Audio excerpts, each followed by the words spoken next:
Hello BTS army, welcome back to my new video. तो जब से बीटीएस के मेंबर अपनी मिलिट्री सर्विस में गए हैं, तब से हम आर्मी और बीटीएस का कम्युनिकेशन पहले से बहुत कम हो गया है। बीटीएस अब पहले की तरह हम आर्मी से बहुत ज़्यादा बातें भी नहीं कर सकते हैं। तो इसीलिए द कैंप ऐप, जहां पर आर्मी बीटीएस के मिलिट्री में जाने के बाद उन्हें मैसेज या लेटर सेंड कर सकती थी, अब आर्मी वो भी नहीं कर पाएंगी, क्योंकि द कैंप ऐप के सीईओ और ब्रिगेड ने इस ऐप पर सभी बीटीएस के मेंबर के अकाउंट हटा दिए हैं। तो क्या अब हम बीटीएस आर्मी बीटीएस से कांटेक्ट कर पाएंगे या नहीं, इसकी फुल इन्फॉर्मेशन जानने से पहले आप चैनल को सब्सक्राइब जरूर कर दीजिएगा। तो आर्मी द कैंप ऐप, जो कि official south Korean military app है, ये साउथ कोरिया मिलिट्री में ट्रेनिंग कर रहे सभी सोल्जर्स के लिए है। ये ऐप साउथ कोरिया की मिलिट्री में ट्रेनिंग कर रहे सभी सोल्जर्स के लिए बनाया गया है, ताकि सभी मिलिट्री ट्रेनर अपनी फैमिली और फ्रेंड्स के साथ कांटेक्ट कर सके। पर फिर बहुत से आइडल के फैन इस ऐप को यूज करने लगे अपने आइडल्स को लेटर और मैसेज लिखने के लिए। और अभी जब बीटीएस के सभी मेंबर मिलिट्री में इनलिस्ट हो गए थे, तो बीटीएस के मेंबर से कम्युनिकेट करने के लिए और उनकी मिलिट्री अपडेट जानने के लिए बहुत सी आर्मी ने द कैंप ऐप को ज्वाइन कर लिया था।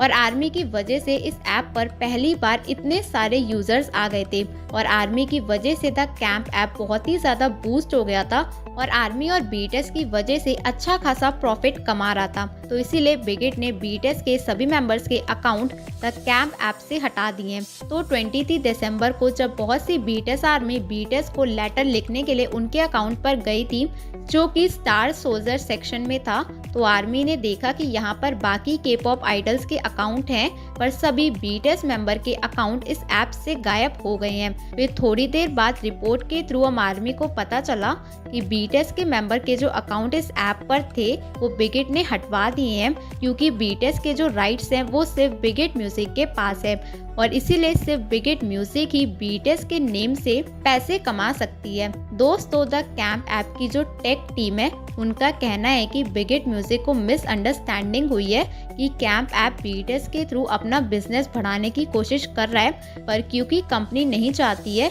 तो इसीलिए हम बीटीएस के मेंबर्स के अकाउंट अपने ऐप से हटा रहे हैं। तो आर्मी फाइनली अब बीटीएस के मेंबर के जो अकाउंट द कैंप ऐप में थे वो हट गए हैं, एंड अब कोई भी आर्मी बीटीएस को लेटर और मैसेज द कैंप ऐप पर सेंड नहीं कर पाएंगी। और वैसे भी आर्मी कुछ और रिपोर्ट्स के थ्रू ये भी बताया जा रहा है कि द कैंप ऐप का प्रॉफिट आर्मी के इस ऐप को ज्वाइन करने के बाद बहुत ज्यादा बढ़ गया था।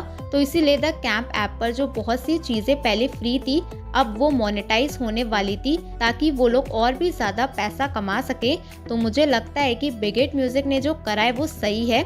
आर्मी द कैंप ऐप पर बीटीएस के लिए गई थी, तो आर्मी और बीटीएस के नेम पर प्रॉफिट कमाना सही नहीं है, वो भी तब जब बीटीएस के सभी राइट ब्रिगेड म्यूजिक के पास है। इसी के साथ हम आर्मी अभी भी बीटीएस को व्यूअर्स पर लेटर या मैसेज तो लिख ही सकते हैं, और जब बीटीएस के मेंबर व्यूअर्स पे ऑनलाइन आएंगे तो वो उन मैसेजेस को पढ़ेंगे भी, और कभी कभी अपनी अपडेट्स भी हम आर्मी के साथ शेयर करेंगे। इसी के साथ बहुत सी आर्मी को ये भी डाउट है कि बीटीएस की जो military photos the camp military app release करता था, अब वो फोटोज रिलीज होंगी या नहीं। तो आर्मी घबराने की जरूरत नहीं है, जैसे पहले फोटोज रिलीज होती थी वो अभी भी होंगी। तो आर्मी, आपको क्या लगता है कि ब्रिगेड म्यूजिक ने जो किया वो सही है या नहीं, मुझे कमेंट में जरूर बताना। एंड वीडियो पसंद आई है तो वीडियो को लाइक करके चैनल को सब्सक्राइब कर दीजिएगा। तो मिलते हैं नेक्स्ट अपडेट वीडियो में। Till then take care, be happy.